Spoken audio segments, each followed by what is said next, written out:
And just like that, we are back with chapter 43 of the universe according to Mugsy. I am Mugsy the creator. Today is Sunday, August 18th, 2024. And we have a lot to catch up on. But first, something I don't think I've ever started a podcast with, and that is I am so thankful to be living in these here United States of America tonight, beautiful Sunday night in the garage to talk to you people.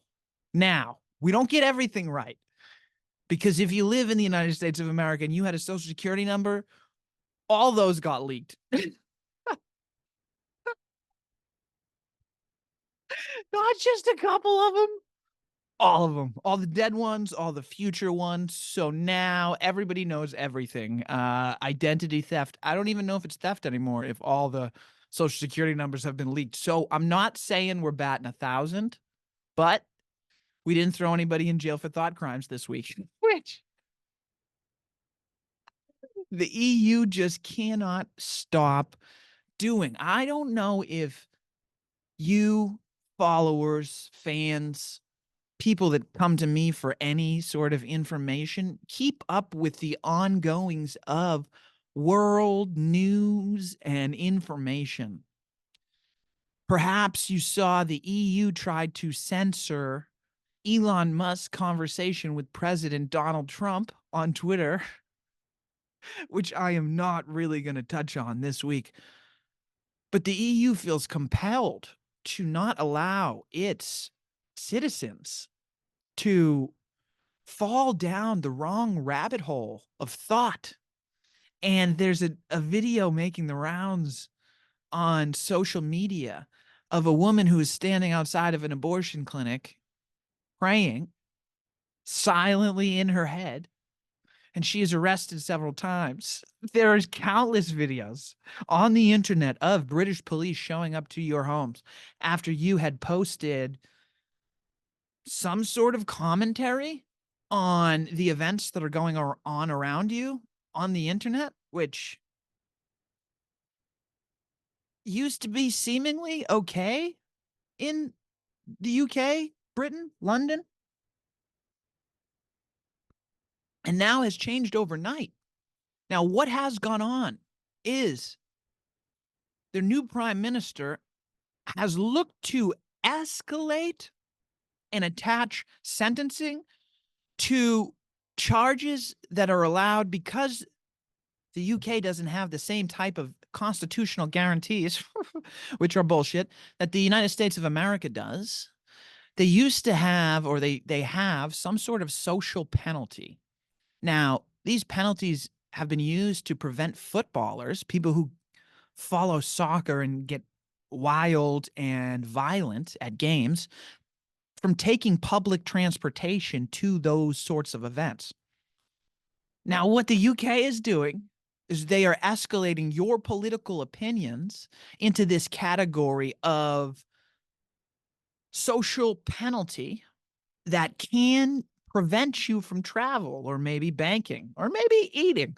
We don't really know because this is all new under the new prime minister in the UK. So, for those of you that don't follow along, particularly with that, maybe you saw some of the videos of this woman continually being jailed for prayer outside of abortion clinics, silently in her head, despite the fact she had been repeatedly arrested, it upheld in court, and then a supreme judge, or however you want to call it in the UK, ruled that she could not be held. She was released. The charges were dropped. And then again, she's arrested. So they are harassing her, right? For the court to uphold her appeal, they're saying that she should not have been arrested for thought crimes.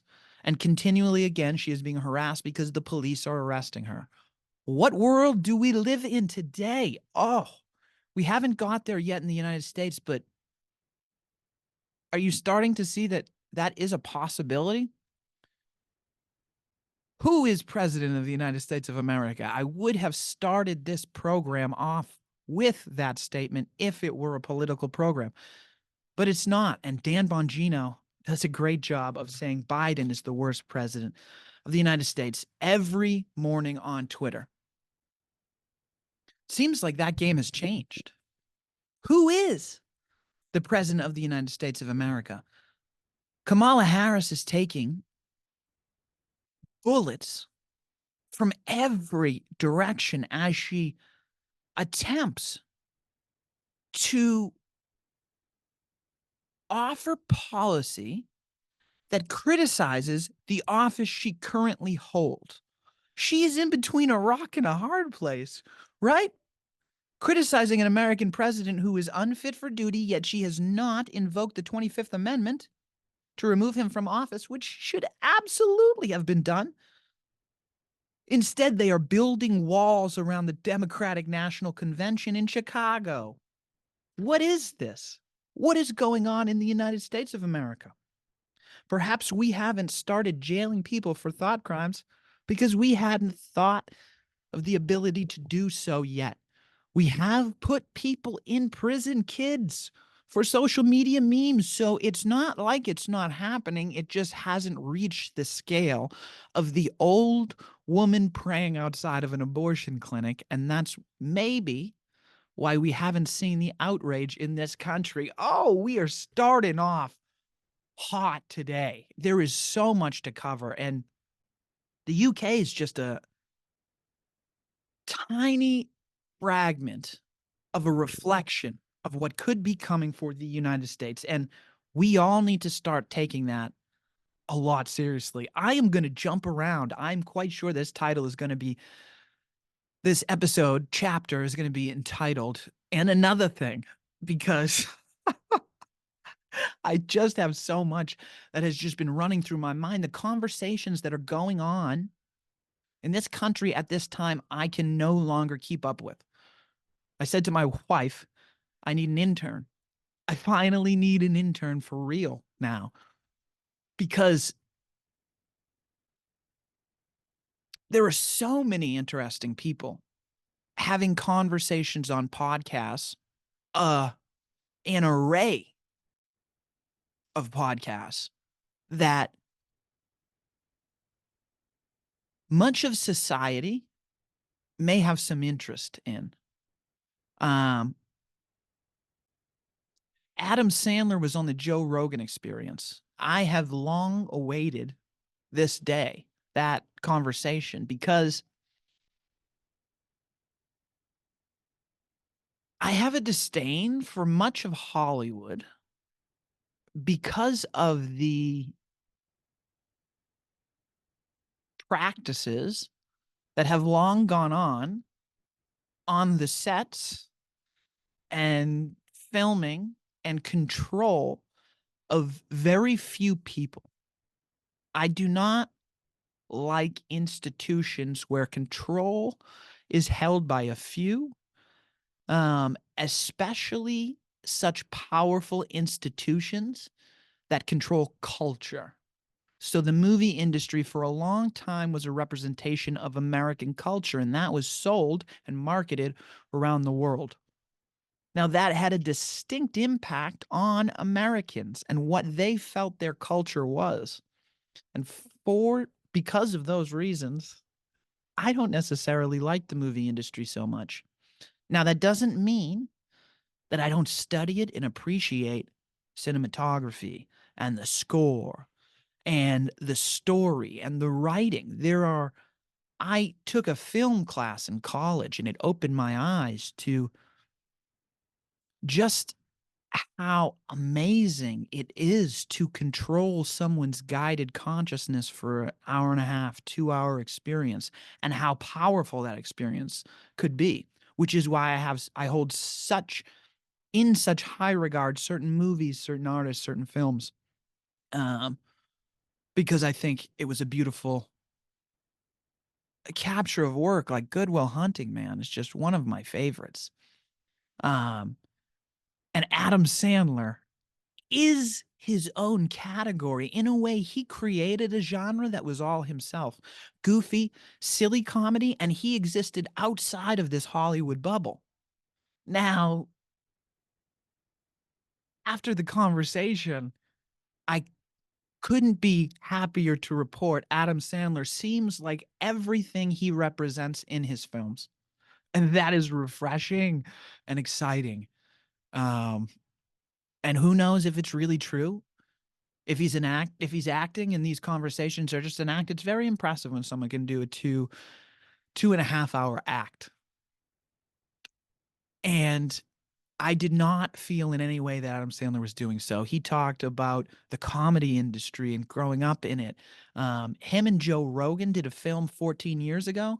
So at that time when they met, Joe Rogan was not who Joe Rogan is now as the cultural creator that he is. So being able to observe someone you've met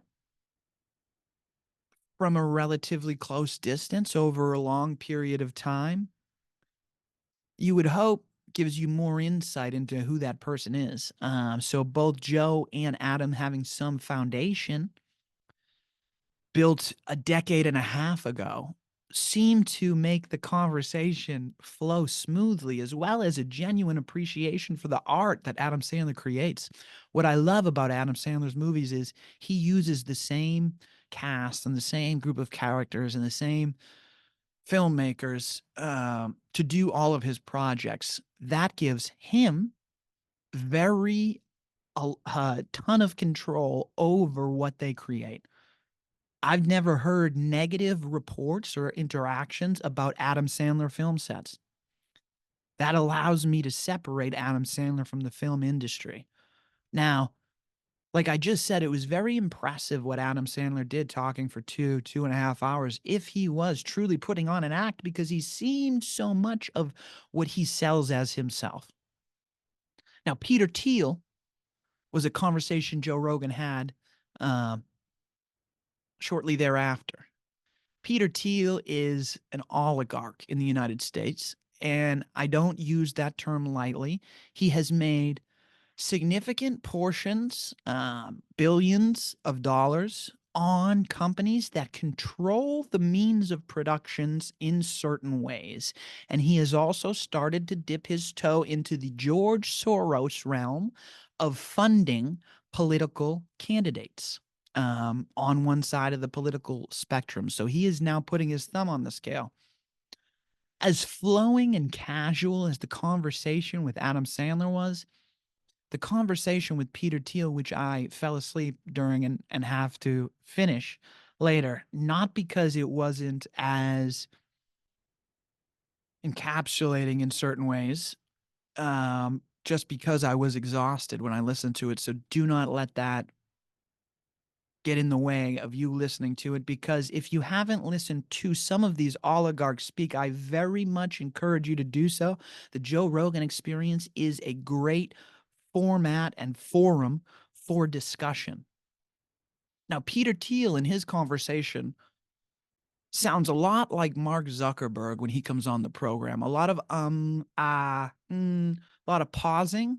Now, that is not to say that pausing is a bad thing.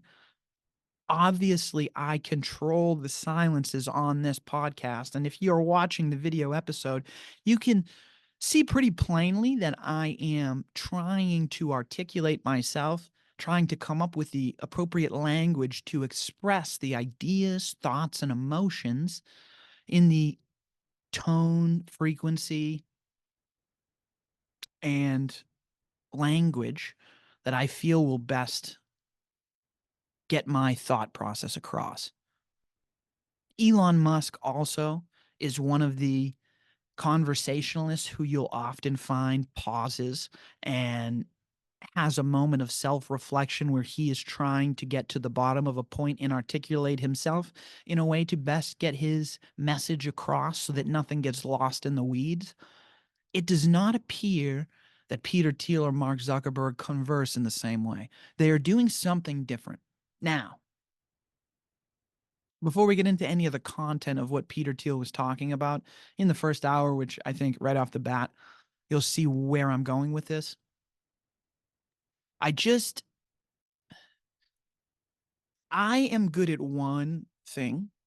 I am smarter than everyone else that I have ever interacted with in my life for one reason and one reason only. It is because I know that I know nothing. And I know that so deep within my soul that it has the ability to hold resonance while I have conversations and discussions. I'm continually reminded that I know nothing. It allows me to be honestly curious in every conversation that I have because I have been wrong so many times before. I have been able to land like a cat on my feet, seemingly unfazed by things that would normally faze other people. Because of this, I have found many things to be misunderstood in this lifetime. And if I can understand these concepts, I have to imagine people as brilliant because make no mistake about it, Peter Thiel is brilliant, probably in many ways, as well as Elon and Mark Zuckerberg, despite how I find their ability to converse curious. If you're trying to have a conversation and you're not used to not revealing your hands because you're not used to being transparent, it can come across in ways that you may not be used to trying to protect yourself from. These oligarchs don't live in our reality. Um, Charles Schumer, quick example of this. Chuck Schumer, Democratic senator from the state of New York, was caught on a 4th of July post flipping hamburgers. Now, it was an obvious photo op because he was flipping a frozen hamburger. It was still frozen. So he's not actually cooking and the grill's not on. So one photo op is one thing to try and manage. A 3-hour conversation where somebody who actually has a firm grasp on reality, that being Joe Rogan, and an understanding of the systems and how they work as a function of society is going to be hard to pull one over on for 3 hours. It's also going to be hard to hide the fact that you know more than you're saying. And I'll give you an example of one of the references Peter Thiel made. He wanted to articulate the idea that back in the 80s, computer science was looked at as a social science. And I say that as a division between the measurable sciences of chemistry, physics, and biology, and the abstract sciences of political science, sociology, things of that nature. He tried to draw a line in the sand, but he also used climate science in the political science realm. Now, Joe Rogan's quick to pick up on that. Are you saying that you do not believe in climate science?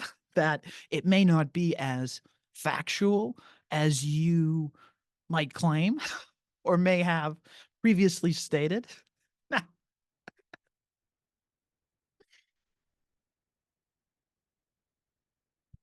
That's brilliant. That was a great call out from Joe Rogan. It was very illuminating for him to pick up on the fact that there are divisions in science. You're right. Maybe we should look at the way we're categorizing these. Where would you put client science, climate science? Because you said you just put it over there with this whoo-hoo, foofy ones. Maybe we should talk about that.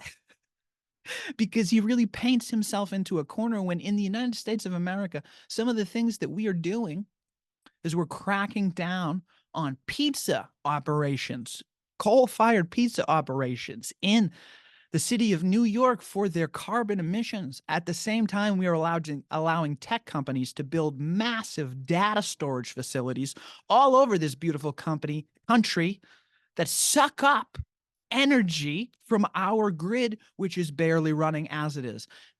American citizens are constantly shamed about their carbon output, right? Into rethinking their patterns as if They are in control of the larger systems that cause this carbon output. Now, does this carbon output even contribute in any way, shape, or form to global quote unquote warming?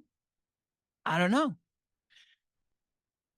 It's important that we all have something that grounds us in each of our beliefs. And I am so grateful to have been brainwashed many times in my life. So many times. I am a dummy. I'm an idiot. I'm a moron. Okay? You should learn from me because you can learn from everybody on this motherfucking planet. Now, because I have been brainwashed so many times, I have had to find things that ground me to what I actually believe, my own personal philosophies on life. Now, in climate science, that is the understanding of carbon as a percentage of the air that we breathe. Okay? Right now, carbon makes up um, 0.0, 0.04% of the air that we breathe. That is up from 0.03% as measured in the 1990s. Now, one thing we should all know is at 0.02% carbon dioxide in the air that we breathe, all plant matter begins to die. So I am far less worried about us putting carbon dioxide into the atmosphere than I am about us losing the carbon dioxide in the atmosphere. That is one of the reasons that the earth is now greener than it has been in a long time on this planet, certainly in the last 200 years. That is the idea and belief that grounds me to the fact that this global climate agenda to control your decisions and the decisions that you make consciously in your mind is all some foo-foo nonsense. Unless you are willing to brainwash me with something that's better than that, tell me how, oh no, actually, the report that you're looking at is wrong. Carbon dioxide makes up 72% of the air that we breathe. If that's the case, I'd love to know. But I have not been able to find that anywhere else. So for Joe Rogan to acknowledge that with Peter Thiel, someone who has recently jumped in the game of putting his finger on the scale of political elections, seemingly to push some sort of agenda.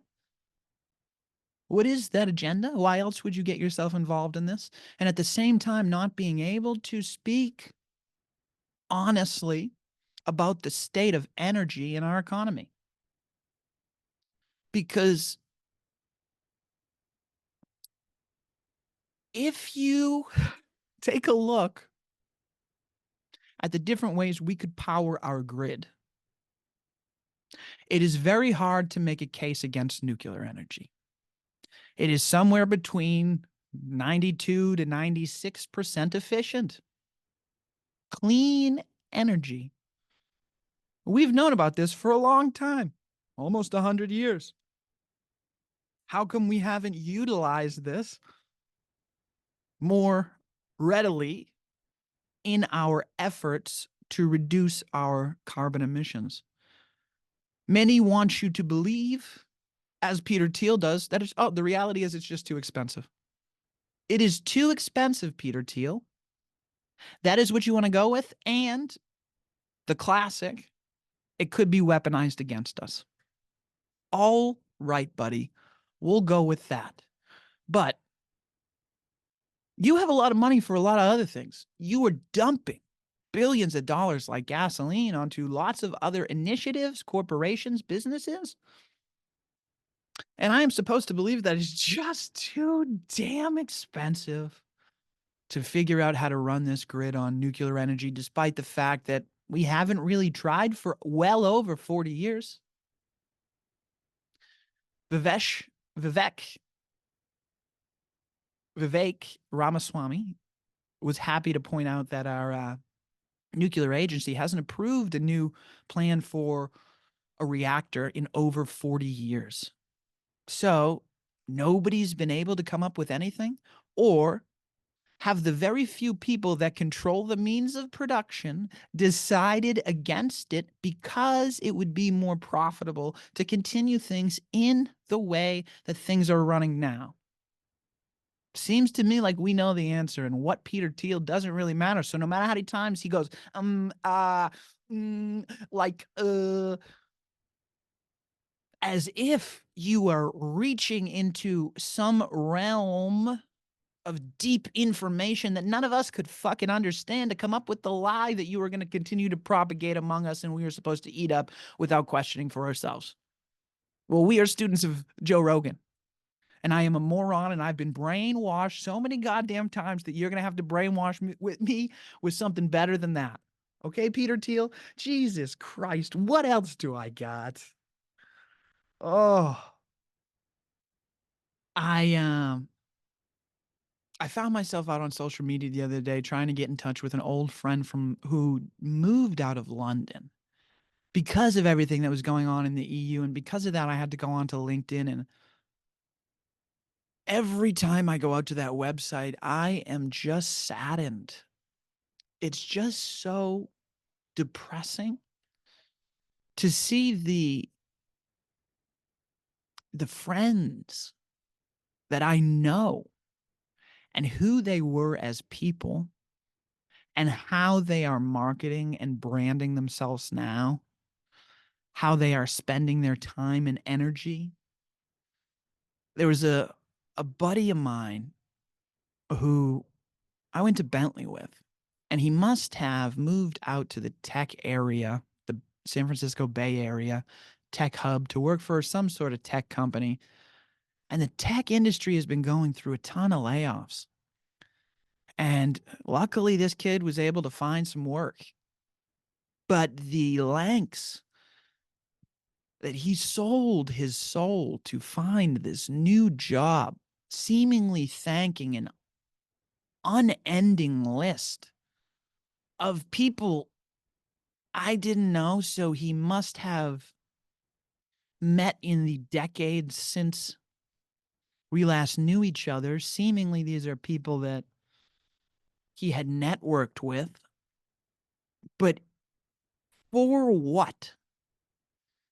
If he was seeking a job where he could make a real impact and have a change to make the world a better place for all of the people that are hurting, I would be saluting you, sir, for every single step that you took, every person you talked to, every conversation you had, because now, being the assistant vice president of customer success at this corporation, you are going to be empowered to employ the changes that are so desperately needed. But that's not what it looks like. And it feels like perhaps people have gotten themselves comfortable in lifestyles that require an income level that is unsupportable in an economy that is so corrupt. Um, it does not matter the salary for the position. I will never be assistant or vice president of customer success for any company ever. And I feel pretty confident saying that because it would be a waste of my time and energy. That is all I have, is my energy that I express and manifest over time. Um, I thank people that I don't even know because they taught me lessons. I call them my friends because they taught me lessons that I feel have changed my life so greatly. And I have made it my life's mission to share these with others because of the impact that they have had. So I'm never going to shame you for thanking people that have helped you along the way. I just, I wonder why more people haven't stopped to look where they're at. because here I am in a garage. I have no money and I'm living my dreams. I am wealthy beyond my wildest imaginations. I want for nothing,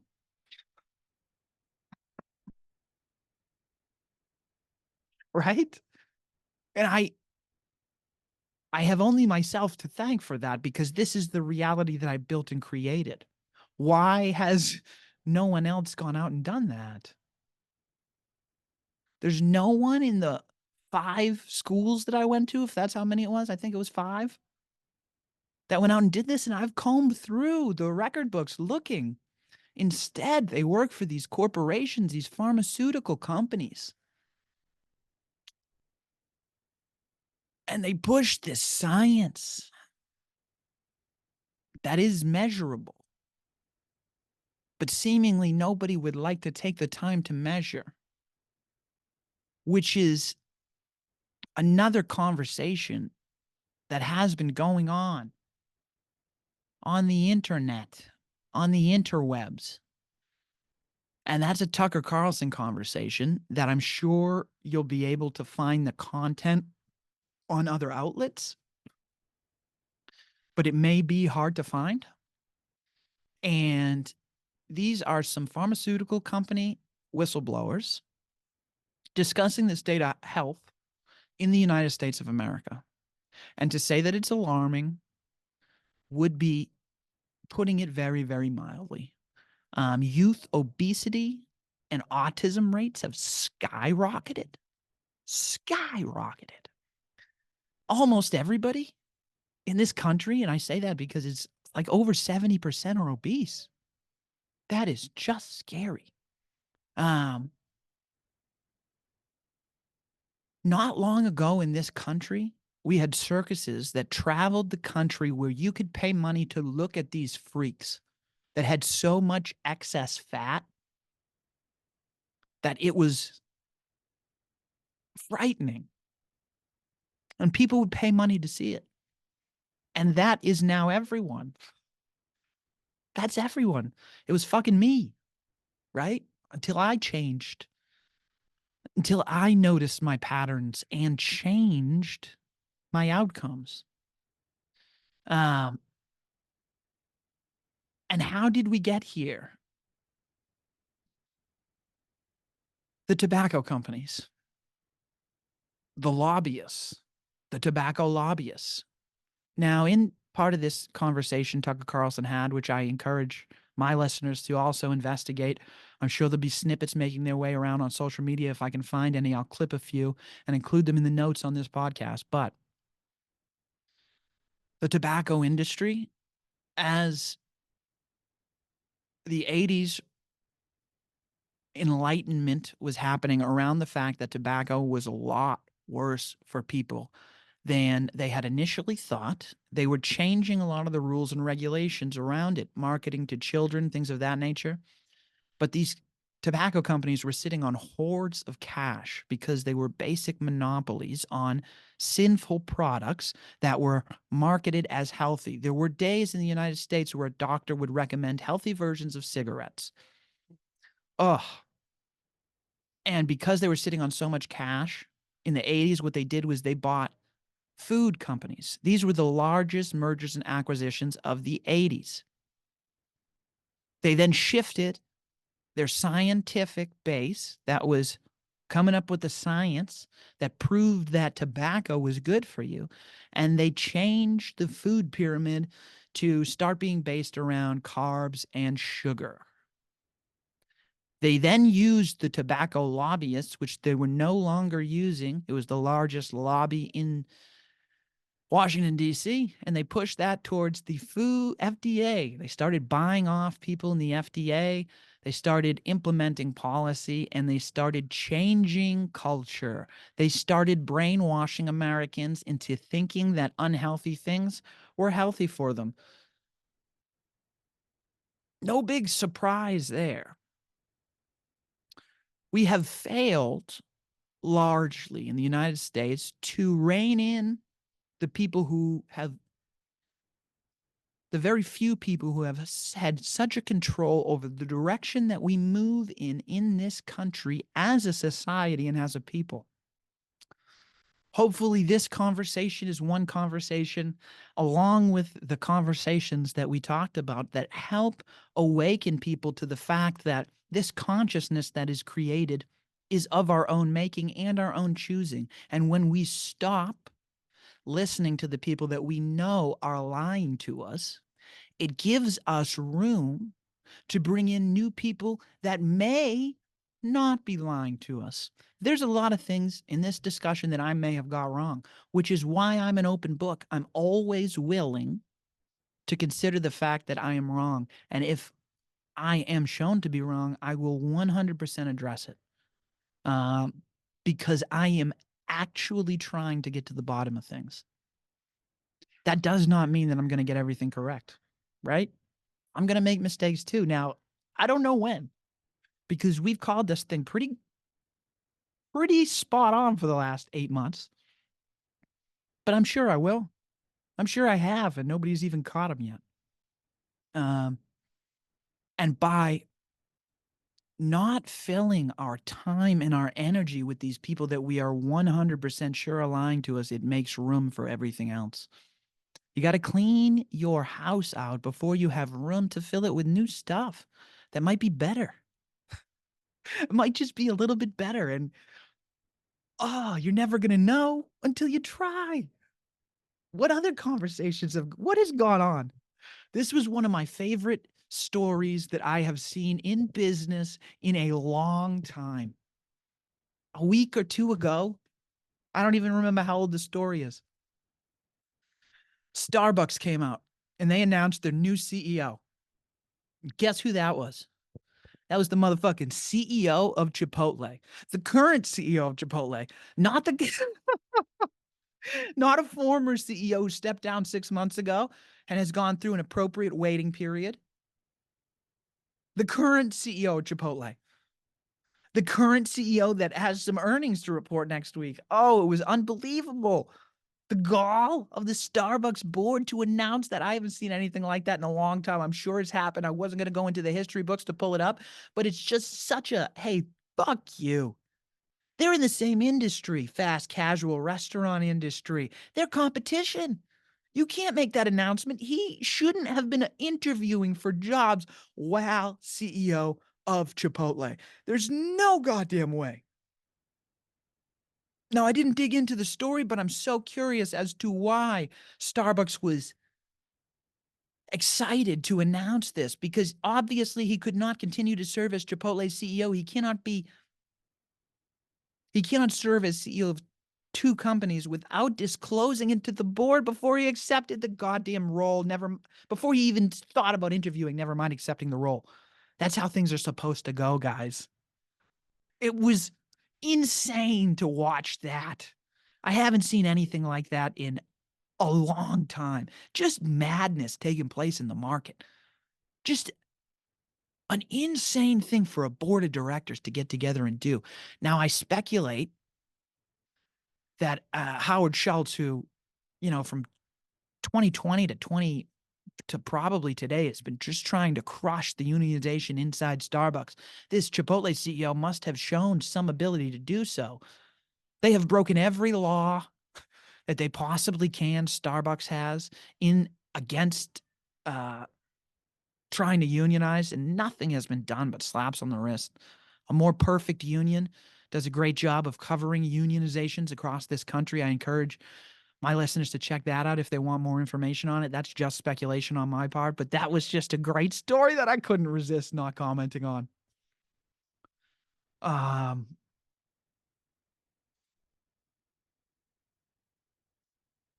What else did we have to talk about? I just can't help but notice as I start working these doubles, which has been crazy. Oh my God. It's been years since I've worked doubles inside restaurants, and two minimum wage job doubles. But I get to interact with a whole bunch of, kids in college, and it's so great to just have discussions with them. But sometimes it's also alarming It's just so alarming, again, how brainwashed they are into thinking that they must go through this process, which I have extensive experience with. I've attended and graduated from more prestigious institutions than even they could aspire to now, yet they heed none of my advice in any way, and they are quick to confidently discuss how they have the world figured out, and I am so curious that I just continue to ask questions to them, and never does it cross their mind to think to ask any questions to me. Conceivably, because how could I know anything, because I'm working these minimum wage jobs with them, which is, I mean, that's why they must go through the process for themselves. That's why I can't just explain it to them. But everybody just has headphones in all the time, and I know this well because I spent a decade with headphones in almost, you know? Now, the decade that I chose to spend with headphones in, diving into researching and just studying topics that I found curious just because it tickled my fancy, happened to coincide with a decade where I was made out to be the mortal enemy of corporations, educational institutions, women. Um, my opinion was stifled openly. I was,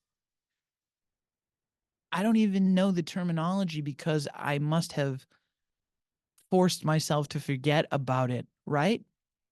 I don't know what else you call it when the corporation that I was working for, the Federal Reserve Bank of Boston, has an open policy that doesn't allow promotion of white heterosexual males into their management team. That is a racist policy targeted at me. And in many ways, I was a victim of it because I lived under it without calling it out for what it was. In many ways, that decade was the one that I chose to have headphones in. And I see the youth now with headphones in seemingly all the time.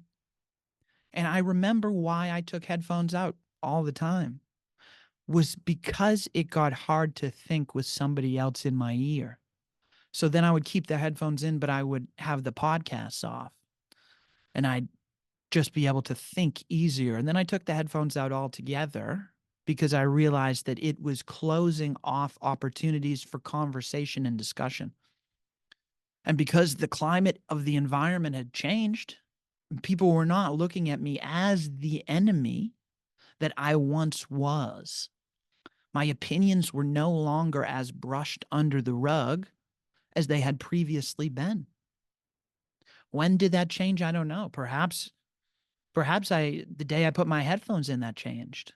Conceivably, and I didn't know about it for a decade. But if we were to measure, as we've talked about many times, the mention of the word racist in or racism in the New York Times from 2012 to present versus its use from 1950 until 2012, I think some of those facts would be on my side.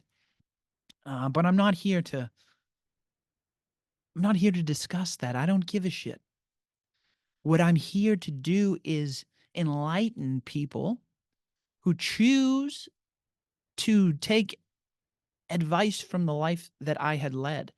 So these kids, and I can just hear all of the people that gave me advice in my life laughing at me because everyone has to go through the process of their own. This I understand completely, but they're not even listening to podcasts, right? That's what I ask these kids is what opinions do you have about the happenings going on in your life? And they don't even know what's happening in the world around them.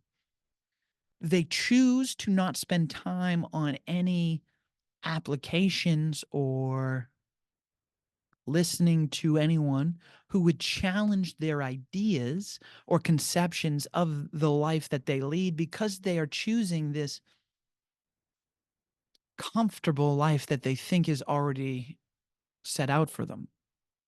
But I don't find that to be the case. And I don't know ever if I'm on the right path. All I know is that I'm on my path. And it's been a long time since I have picked up a book and seen a reflection of self. And I was very lucky to have picked up Ralph Waldo Emerson's essays at a used bookstore. Um, must have been in May because I carried this book around with me every day this summer at Breakheart Reservation during the Breakheart Consciousness Diary. And I never got a chance to crack it until I started one of these minimum wage jobs. And sitting there reading this book from Ralph Waldo Emerson, who did his thinking walking around Franklin Park in the Dorchester area now, Boston, maybe. I think it's Dorchester. And how he was a contemporary with Henry David Thoreau, who did his thinking at Walden Pond. Here I am walking around Breakheart Reservation with his essays in my back pocket, not recognizing that a lot of the coherence I was seeing in nature must have been what he observed and brought him to some of the conclusions that he drew about the world around himself. And that was truly amazing. It was touching, it was moving. And I see a reflection of self as we talk about the consciousness, as we talk about energy, frequency, and vibration. In his essay of self reliance, he refers to the society as a wave. The wave moves onward, but the water of which it is composed does not. The same particle does not rise from the valley to the ridge. Its unity is only phenomenal. The person who makes up a nation today, next year die, and their experience die with them. Profound that in the 1800s, he was recognizing that we as a society are a collection of our experiences, the experiences that we choose to have. And in the 1800s, there was a lot more freedom and solitude to be able to choose the reality with which you existed in. And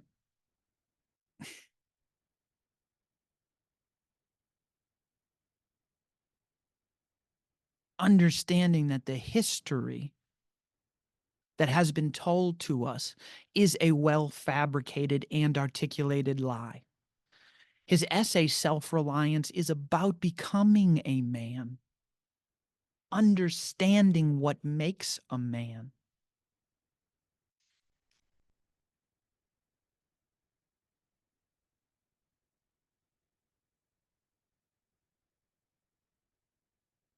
It is only a man puts off from himself all external support and stands alone that I see him to be strong and to prevail. He is weaker by